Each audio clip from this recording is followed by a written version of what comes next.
میرے دوستو، اپنے ماں باپ کے نافرمان پر ایک بات کر دوں۔ عربی کتاب کی ایک حکایت ہے کہ ایک خاتون کی شادی ہوئی، پہلی رات خاتون خاوند کے پاس کمرے میں پہنچی، سہاگ رات میں خاوند ایک تھال لے کر آیا جو صحبت اور سرید اور کھانے کا تھا، اپنی نئی نویلی دلہن کے سامنے رکھا اور کہا آئے کھائیں۔ تو اس کی بیوی کہنے لگی خاوند کو کہ جو میری ساس آپ کی امی ہیں وہ بھوکی تھیں، میں نے ان کا چہرہ دیکھ لیا تھا، اسے کھانے کی طلب تھی لیکن مہمانوں میں ٹھہری تھی تو کھا نہ سکی، امی کو بلا لو وہ بھی کھانا کھا لے۔ تو اس کا بیٹا کہنے لگا، یعنی اس کا خاوند جو اس ماں کا بیٹا تھا، کہنا امی کو بھوک نہیں تھی، کہا بھوک تھی، آپ بلا لیں۔ کہ نہیں تھی، کہ وہ سو گئی ہوگی، چھوڑو فلاں۔ یہ اصرار کرتی رہی، وہ انکار کرتا رہا۔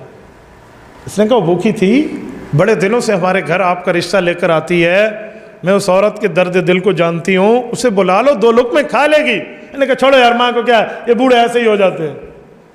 یہ جملہ سننا تھا تو بیوی نے کہا میں اپنے تم کو قدرت نہیں دوں گی، مجھے طلاق چاہیے، مجھے طلاق چاہیے۔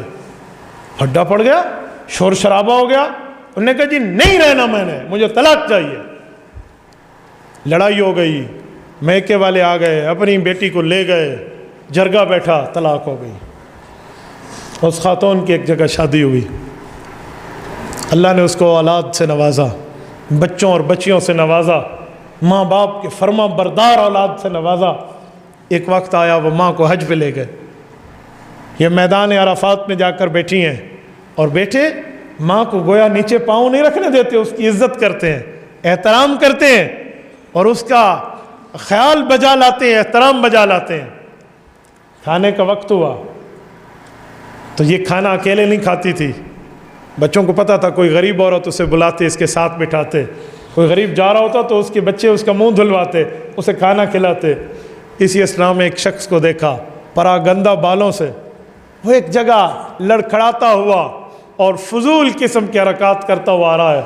بچوں نے اسے پکڑا اور اسے کھانا وغیرہ کھلایا، اس کا منہ دھلوایا اور بٹھایا۔ اچانک ہوا آئی اور اس عورت کے خیمے سے جو چادر تھی نا، جو آگے پردے کی لٹکی ہوئی تھی، وہ ہٹی، اور اس نے دیکھا کہ میرے بچے جس شخص کو کھانا کھلا رہے ہیں، جو فقیر اور ملنگ ٹائپ کا آدمی بیٹھا ہے، یہ تو وہی ہے جس سے میرا نکاح ہوا تھا اور طلاق ہوئی تھی۔ تو حیران ہو گئی، بچوں کو ایسے بلاؤ، کھانا وغیرہ کھا لیا، بلایا، پردے میں اس نے کہا کہ میں آپ کی وہی سابقہ بیوی ہوں جس نے آپ سے طلاق لی تھی، کیا ہوا، آپ کے اوپر کیا گزری؟ اس نے کہا آپ پہ کیا گزری؟ کہ یہ میری اولادیں ہیں، آپ نے دیکھا کتنے قدردان ہیں ماں باپ کے، کیسے معاملات چلا رہے ہیں، یہ سارے میرے بچے ہیں جو آپ کی خدمت کر رہے ہیں۔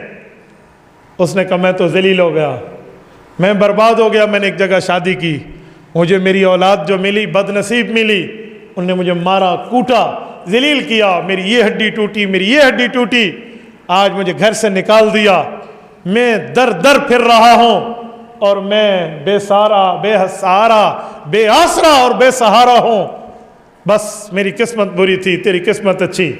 اس خاتون نے کہا ایسی بات نہیں ہے، ماں باپ کو ستانے والا وہ گناہگار ہے جس کی سزا آخرت تو آخرت دنیا میں بھی ملتی ہے۔ میں نے اپنے ماں باپ کی قدر دی تھی، آج اس کا بدلہ دیکھ لے، جو تو نے کیا تھا آج اس کا بدلہ دیکھ لے۔ تو میرے بھائیوں، جو وہ تجربے سے بتا رہے ہوتے ہیں اور اولاد